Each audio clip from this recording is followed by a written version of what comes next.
I'm Tyler Groeneveld. I'm with Corteva Agriscience. I'm the commercial director for grains and oils in North America. And today I'm with Kevin Auch. Kevin, thanks for joining me today. Oh, thanks, Tyler, for having me. I always enjoy talking about all things agriculture and especially sustainability and that kind of thing. So a little bit about Carmangay. So talk about your farm. We're north of Lethbridge and...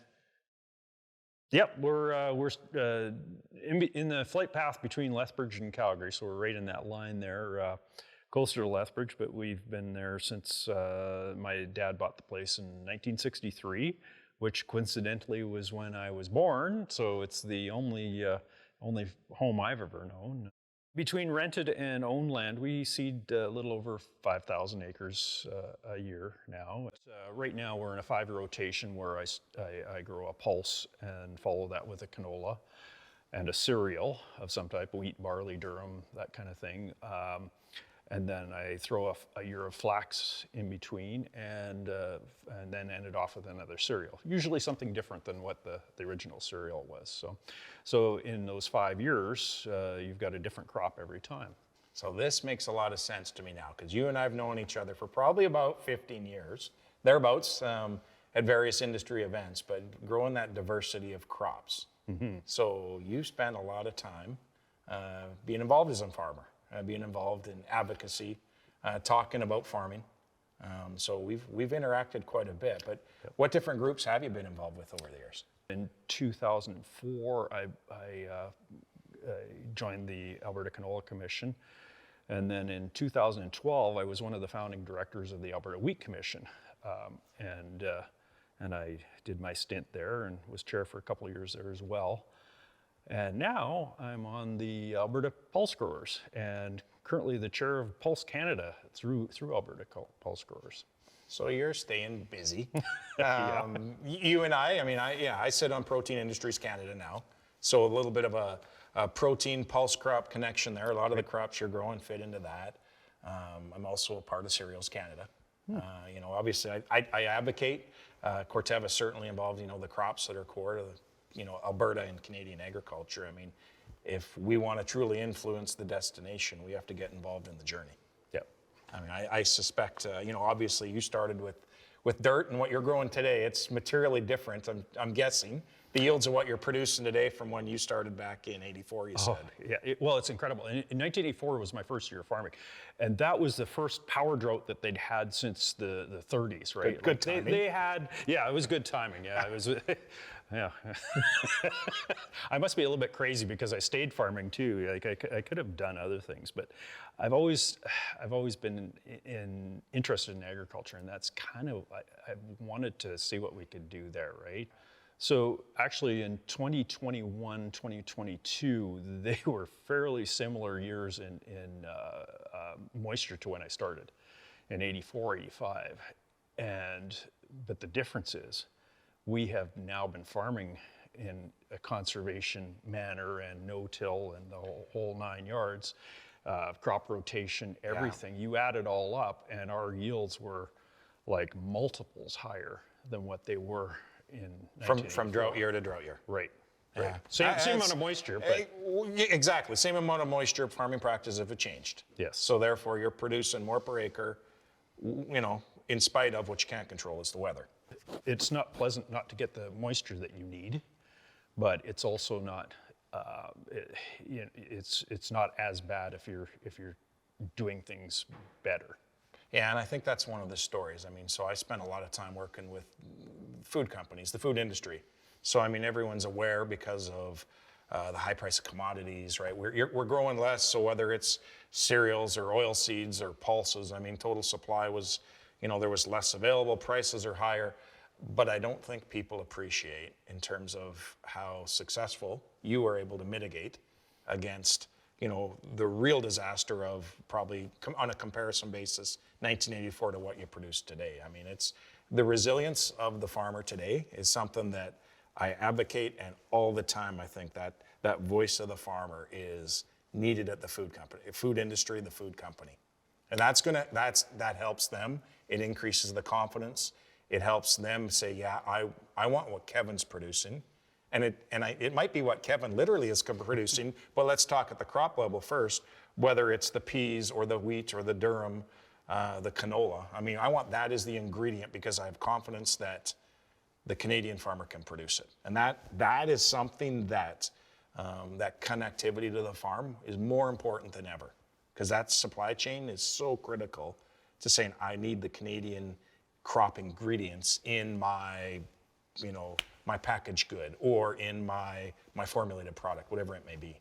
Right, and I can understand as a consumer why they want things to be done properly. Nobody wants to destroy the environment, myself included. My livelihood depends on preserving the soil and the land that we have. If I look back at the quality of the soil 40, 50 years ago, 60 years ago, compared to what it is today, there is no comparison. Yeah. Once you understand that you're supporting a system, like an ecosystem, right? Yeah. And if you treat that ecosystem properly, it actually can benefit my bottom line because my production has gone up, right? The soil microorganisms don't care where they get their food from, to a point, right? But yeah. they need the nutrition that we supply to them, and they don't like having their houses beat up on. So that's why I'm basically just doing my no-till, slicing into and planting my crops, but leaving most of that seed bed alone, right? And just putting my crops in, rotating my crops, so I'm feeding different types of organisms every year and cycling nutrients and cycling crops. And the happy side benefit of that too is when you grow different crops, you're also using different crop protection products. Yeah. Right. So you're delaying the resistances to different crop protection products as well. So the complexity of it. I mean, I appreciate. I mean, you're not complacent where you're at, and I think that's the thing. It's we don't need more acres. We just need to continue to adopt to change, whether it's new technology, new information and farming practices, how different crops react in the environment, and you're planning 5 years ahead, basically. I'm with making decisions. But I mean, it's that foresight. I mean, we're not complacent, and we can grow more on the existing acres, and whether it's here in the Carmangay area or whether it's across Western Canada. I mean, I think there's so much we can do, and I think that's, to me, the next frontier. We continue to embrace technology to, ensure that that's safe, reliable, nutritious, abundant. Yeah. I mean, that's a part of the reliable discussion. That railway strikes and labor issues that at the port. That everyone reads in the papers. That's not the face for agriculture. I mean, the face needs to become what we do right here in Southern Alberta. Yeah, we don't want that to be the face of agriculture. And transportation is an issue, and we have to make sure that keeps moving. But on my farm, the reliability of the production is what I'm worried about, right? The reliability and consistency. And I think we've come a long way. This leads well into this, whether it was the Alberta canola producers or Pulse Canada or Cereals Canada. I mean, that's the fact that we can be a reliable producer. This domestic market, and when I say domestic, I look at North America as, honestly, I mean, we're 30 million, they're 300 million on the other side of the line. I mean, it's all critical mass that, that allows us to build that, and get your product, what you grow, into and on the supermarket shelf in various places. So, yeah, no, it's important to supply that domestic market, and we know it's there. Hey, our transportation charges on domestic markets are a lot less. We can get it around the world, and that's a testament to the innovation that we've had in Western Canada here, is that we can supply export markets, right? Look at our latitude. Well, it's 31 below out there right now, right? And yet we are a food exporter. Yeah. And that's largely due to the innovation that we found better ways to do agriculture in Western Canada. So Kevin, I mean, let's talk about innovation here for a minute. Sure. I'm very fortunate right now. I'm a part of, we're really, globally committed to canola and canola seed. The question we have is how can we, in addition to growing more canola seed, bushels per acre, and maintain yield, what can we do with the byproduct? So we're focusing a lot on elevating the protein and decreasing the fiber in the seed. So you've got moving from a byproduct mentality to a co-product mentality. And I mean, I think that's to me, what I get excited about is that I look at new market demand and opportunities, whether that's applications or new, geographies. Right. Feeding different animals, not just dairy animals, but if we can increase the volume of meal that could go to a poultry or to a swine species. I mean, that's marketability. I mean, that's how we're heavily investing in our, really committed to kind of, again, I use the more energy in seed, if you will, not just from a renewable energy perspective, but, a digestible energy. So that's a part of a lot of the innovation that, we're excited at Corteva to chase, and it's not easy, or it would have been done a long time ago, but you can't compromise. You get paid per bushels, recognize that, but how do we increase the value of the crop? Well, and yeah, as a farmer, I mean, we sell the canola. The value of that, though, depends on the innovation that happens after we sell it. So you're trying to create a co-product, like you said, instead of a byproduct, right? A co-product, and the natural assumption is that there's a high demand for that as well. So that's great that your side of the industry is creating these innovations, right? My innovations on the farm are different. We're looking at ways of using less inputs, or using them more wisely so that they work longer and better to increase our production and the quality that we're selling, because we get paid for quality as well. 100%. Right. So what I don't think everyone appreciates, and again, I have a coworker who talks about your acre of dirt is what all of us have to make our living off of, right?